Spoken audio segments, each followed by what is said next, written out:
राम राम। कंजक पूजन भारत में दो बार मनाया जाता है। एक शरद नवरात्रे में, एक चैत्र नवरात्रे में। तो ये चैत्र नवरात्रे का कंजक पूजन किया जा रहा है हमारे घर में। छोटी कन्याओं के पर्स और क्लिप जो सर पर लगाए जाते हैं वो दिए जा रहे हैं, और साथ में कन्याओं के लिए कुछ वस्त्र भेंट किए जा रहे हैं, और हलवा, पूड़ी, दक्षिणा, ये सब भेंट स्वरूप दिया जा रहा है, और कन्याओं का आशीर्वाद लिया जा रहा है। कन्याओं का आशीर्वाद लेना इसलिए ज़रूरी भी है क्योंकि 9 साल से जो कम की कन्या होती है वो माँ भगवती, माँ दुर्गा की स्वरूप मानी गई है। अगर वह कन्या आपको आशीर्वाद दे देती है, आप उनकी सेवा करते हैं, उनका आशीर्वाद प्राप्त करते हैं, तो आपके 9 के 9 ग्रह अच्छे हो जाते हैं। कैसे? देखिए, सबसे पहले ये समझें कि 9 ग्रहों में बुध ग्रह का प्रभाव कैसे है। बात ये थोड़ी ज्योतिषी है, लेकिन मैं आपको बड़े साधारण तरीके से समझाने की कोशिश करूंगा, जिससे कि आप बात को समझ पाएंगे, बड़ी आसानी से अपना पाएंगे। कोई भी गोल चीज, जो भी राउंड शेप में चीज है, उसका जो आकार है वो गोल वाला, वह बुध का है।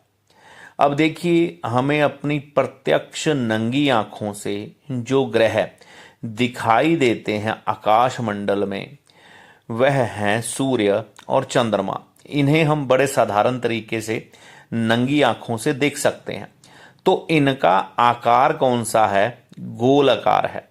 यानी कहने का मेरा ये मतलब है, चाहे हम सूर्य को सूर्य कहते हैं, चंद्रमा को चंद्रमा कहते हैं, लेकिन इनका आकार गोल होने के कारण इनमें बुध ग्रह है।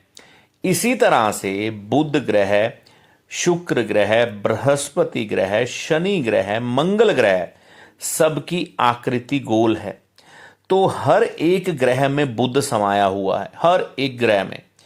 तो जिसने अपना बुध ग्रह अच्छा कर लिया, क्योंकि बुध ग्रह के द्वारा ही ग्रहों को संचालित किया जाता है, ये बात समझिएगा।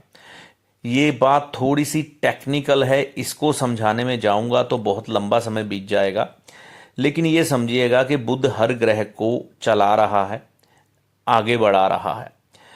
तो बुध ग्रह को जब हम अच्छा कर लेते हैं, देखिए सभी त्योहार साल में एक बार मनाए जाते हैं, लेकिन दुर्गा पूजन साल में 2 बार क्यों किया जाता है, इसका भी एक बहुत बड़ा रहस्य है।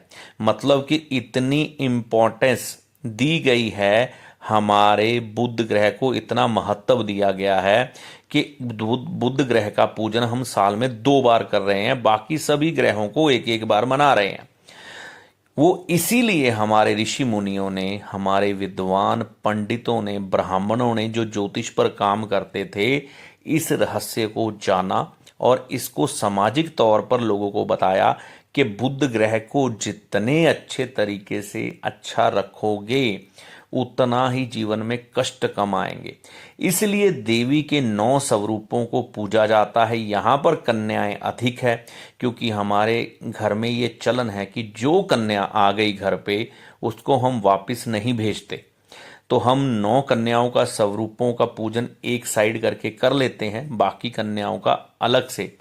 तो तोहफे फिर भी सभी को देकर भेजा जाता है, जो भी कन्याओं को पसंद होते हैं। तो मैंने यही कहना है कि कंजक पूजन हमने जब नवरात्रे आए तब तो करना ही करना है। इसके बीच समय भी जब भी आपको मिले ना, तो कन्याओं को कुछ ना कुछ भेंट दें, चाहे वो टॉय के रूप में हो, कपड़े के रूप में हो, लेकिन ये जान लें कि आपको कपड़े देना उचित है कि नहीं। बृहस्पति 7 और शुक्र 12 वाले कपड़े दान नहीं कर सकते।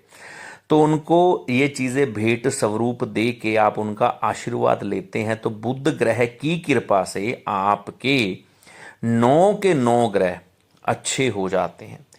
तो ये बहुत बड़ा रहस्य है, इसको समझना है। इसी कारण भारतवर्ष में 2-2 बार कंजक पूजन किया जाता है। मैं कहता हूं 2 बार नहीं, जब भी आपको मौका मिले आप कंजक पूजन करें।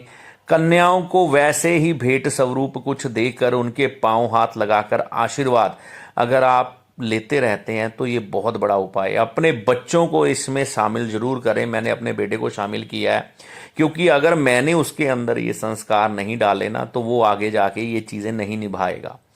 तो हमें अपने बच्चों को भी शामिल करना है। बुद्ध के पूजन से डिप्रेशन भी नहीं आता। जिसका बुद्ध अच्छा हो जाता है वो व्यक्ति डिप्रेशन में कभी नहीं फंसता।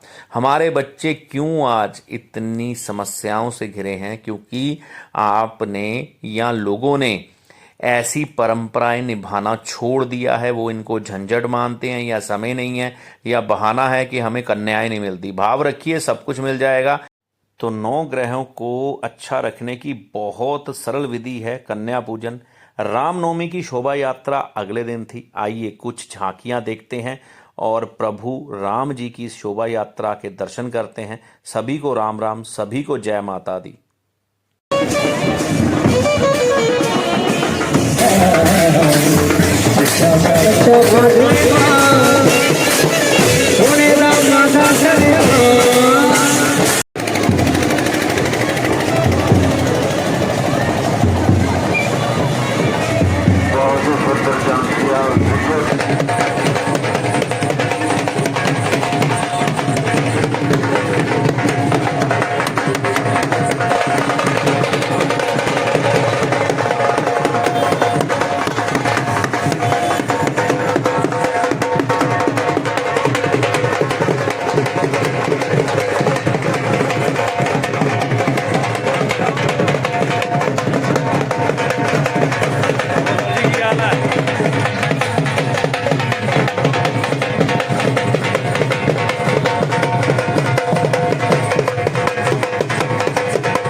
ट्रैफिक को बाएं हाथ छोड़े, ट्रैफिक को बाएं हाथ छोड़े।